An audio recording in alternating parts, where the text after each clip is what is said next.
Hey les bambins, j'espère que vous allez bien, en tout cas moi ça va nickel.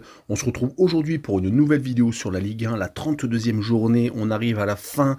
Il n'y a que 7 rencontres à analyser ce week-end car 2 rencontres ont été reportées, Nice contre le Paris Saint-Germain et Reims contre Marseille à cause des clubs français qui sont en Coupe d'Europe et en demi-finale. En tout cas les 7 rencontres que j'analyse pour vous sont les suivantes. Toulouse qui reçoit Montpellier, Lens contre Lorient, ça c'est dès aujourd'hui le 3 mai et également 4 rencontres le samedi, Le Havre contre Strasbourg, Monaco contre Clermont, Metz contre Rennes et Brest contre Nantes. On finira par le lundi 5 mai avec Lille contre Lyon, un très gros choc. En tout cas, n'hésitez pas à venir nous rejoindre sur le site VIP et réseaux sociaux.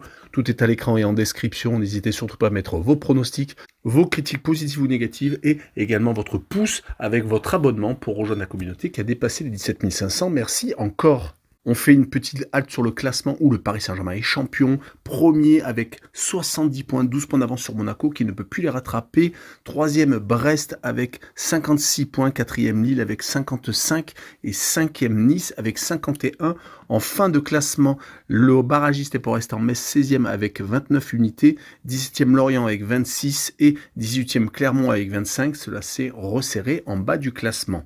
On commence avec Toulouse contre Montpellier. Les Toulousains sont à peu près à égalité avec Montpellier, le 10e contre le 12e. Il n'y a que 3 points d'écart entre les deux formations. Il ne reste plus qu'un petit coup de collier à mettre aux Montpelliérains car ils n'ont que 8 points d'avance sur le barragiste Metz. En tout cas, les Montpelliérains ont réussi lors des 5 dernières rencontres de Ligue 1 à gagner 3 fois et à faire 2 matchs nuls.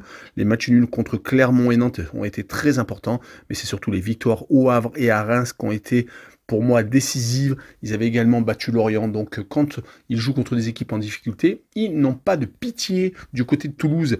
Ils ont également une très belle série en cours, 3 victoires et 2 matchs nuls, pareil que les Montpelliérains.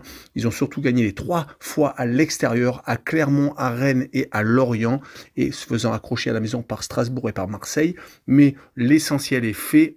Pour la Coupe d'Europe, par contre, pour Toulouse, ce ne sera pas cette année. Après avoir fait une très belle campagne européenne, ils devront patienter un an de plus pour peut-être y arriver. En tout cas, sur ce match-là, je vois bien un but partout avec le home no bet et le match nul remboursé 6 victoires de Toulouse à la maison, avec une cote à 1,96.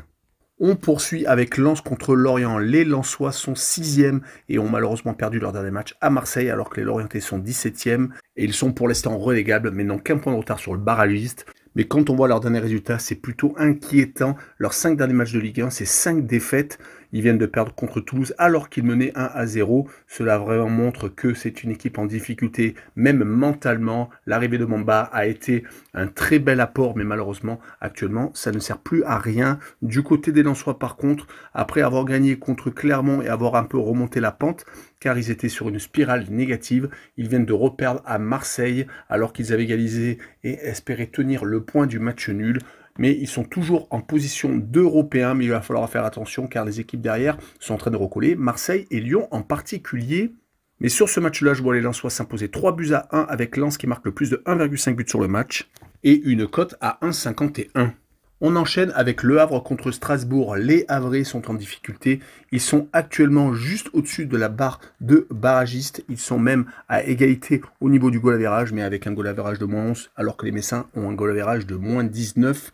Du côté des Strasbourgeois, avec 36 points, ils sont quasiment sauvés. Ils n'ont que 7 points d'avance sur le barragiste, mais tout de même, ils ont théoriquement fait la différence. Mais quand on voit les derniers résultats des Strasbourgeois, ils viennent de s'incliner contre Nice à la maison après avoir perdu à Lille. Ils avaient pourtant réussi à faire le plein lors des 2 réceptions avant cette défaite contre les Niçois. Ils avaient battu Rennes et Reims et fait match nul à Toulouse.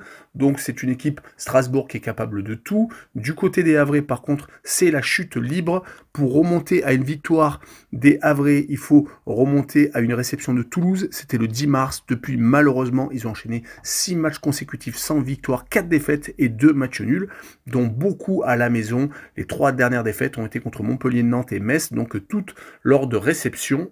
Et sur ce match-là, je vois une victoire de Strasbourg 2-1 pour assurer le coup, avec la double chance N2 et une cote à 1,61. On enchaîne avec Monaco contre Clermont. Les Monégasques sont en superbe position. Ils sont actuellement dauphins du PSG avec 58 points. Ils ont 2 points d'avance sur Brest et 3 sur Lille. Mais cela devrait le faire pour la Champions League car actuellement, ils sont sur une très belle dynamique. Ils ont certes perdu à Lyon, mais ils avaient juste avant gagné à Metz, à Brest et s'étaient imposés contre Rennes et contre Lille. Dommage qu'ils aient craqué sur la fin contre Lyon car ils tenaient le bon bout, faisant 2 buts partout jusqu'à cette réalisation de Fofana en contre. Ils vont tout de même jouer contre une équipe de Clermont qui joue sa survie, qui n'a que 3 points de retard sur le barragiste, qui a réussi à s'imposer contre Reims dans un match très important. Ils avaient pourtant perdu des matchs contre Toulouse et contre Lens sur les 5 derniers matchs de Ligue 1, mais les points ramenés du Parc des Princes et du match nul contre Montpellier ont été quand même très révélateurs de leur mentalité actuelle. Ils ont tout de même accroché donc le PSG et Nice en déplacement. Sur ce match-là, je vois Monaco s'imposer, mais seulement 1-0 avec le moins de 3,5 buts sur le match et une cote à 1,86. On poursuit avec Metz contre Rennes, 2 équipes qui ont encore des objectifs en fin de saison. Les Messins doivent se sauver. Ils n'ont que un goal average moins important par rapport au Havre. Ils espèrent même rattraper Nantes qui est 14e. Mais il va falloir continuer sur la lancée car actuellement les Messins ne sont pas si ridicules que ça. Ils ont réussi à gagner ce match contre Lens où ils ont renversé la situation et cette rencontre contre le Havre qu'ils ont gagné 1-0. Malheureusement, ils viennent de perdre contre Lille alors qu'ils menaient 1-0 et ont perdu donc contre un des prétendants au podium. Du côté des Rennais, par contre, cette défaite contre Brest a peut-être fait beaucoup plus de mal qu'il n'y paraît. Ils avaient pourtant réussi à gagner le derby contre Nantes 3-0. Les Rennais sont sur courant alternatif. Une victoire et 4 défaites sur les 5 derniers matchs de Ligue 1. Cela va être compliqué de se qualifier pour une Coupe d'Europe. Ils sont actuellement 9e, mais ont que 4 points de retard sur Lens. Il ne faut pas tarder pour remporter enfin une rencontre. Et sur ce match-là, je vois une victoire de Rennes 3-1 avec le plus de 1,5 but pour les Bretons et une cote à 1,99. Et on enchaîne avec Brest contre Nantes. Les Brestois ont gagné un match ultra important à Rennes avec une victoire 5-4 dans les arrêts de jeu. Ils sont actuellement 3e et sont en passe de se qualifier directement pour la Champions League, même s'ils n'ont qu'un point d'avance sur Lille. Mais ce match a été totalement hallucinant avec beaucoup de buts encaissés certes, mais beaucoup de buts marqués. Les défaites contre Lyon et contre Monaco sont derrière eux.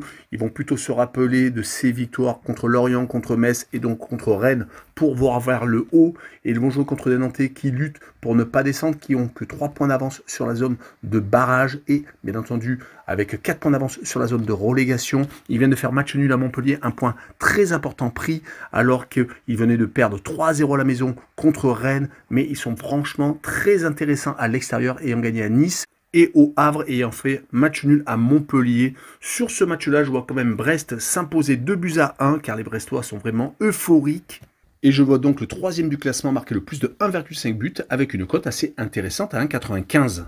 Et on finira avec Lille contre Lyon, la très grosse affiche de cette journée. Les Lillois qui sont 4e à 1 point de la Champions League direct. Ils sont pour l'instant barragistes. Ils ont 4 points d'avance sur Nice. Il faut qu'ils portent l'estocade. Mais ils vont jouer contre une équipe de Lyon qui a encore un objectif, qui était relégable, voire même dernier du classement à une époque, mais qui ont eu une énorme période de remontée, qui n'arrêtent pas de gagner. Ils viennent encore de battre Monaco, le second du classement. Ils n'ont perdu qu'une seule fois sur les 5 derniers matchs, toutes compétitions confondues. Ils sont qualifiés pour la finale de la Coupe de France et ils gagnent des matchs rocambolesques contre Monaco, contre Brest, 4-3 alors qu'ils étaient menés 3-1, des victoires à Nantes. Ils n'ont pas arrêté de s'imposer à l'extérieur ces derniers temps, à part la défaite à Paris. Sur les 10 derniers matchs, toutes compétitions confondues, c'est tout de même 8 victoires et seulement 2 défaites. C'est vraiment l'équipe en forme de cette deuxième partie de saison. Mais comme Lille a tendance à gagner des matchs importants quand ils reçoivent, comme contre Marseille, comme contre Lens, et également dernièrement contre Strasbourg, on peut aussi rajouter la victoire contre Aston Villa, même s'ils ont perdu au pénalty en Ligue Europa Conférence. Je vois les Lillois s'imposer 2-1 avec les 2 équipes qui marquent. Et une cote à 1,68. Voilà, n'hésitez pas à venir nous rejoindre. N'oubliez pas qu'il y a encore 2 rencontres lors de cette journée, mais elles seront décalées. Le Paris Saint-Germain qui jouera à Nice et Reims qui recevra Marseille. Tchou les mambing!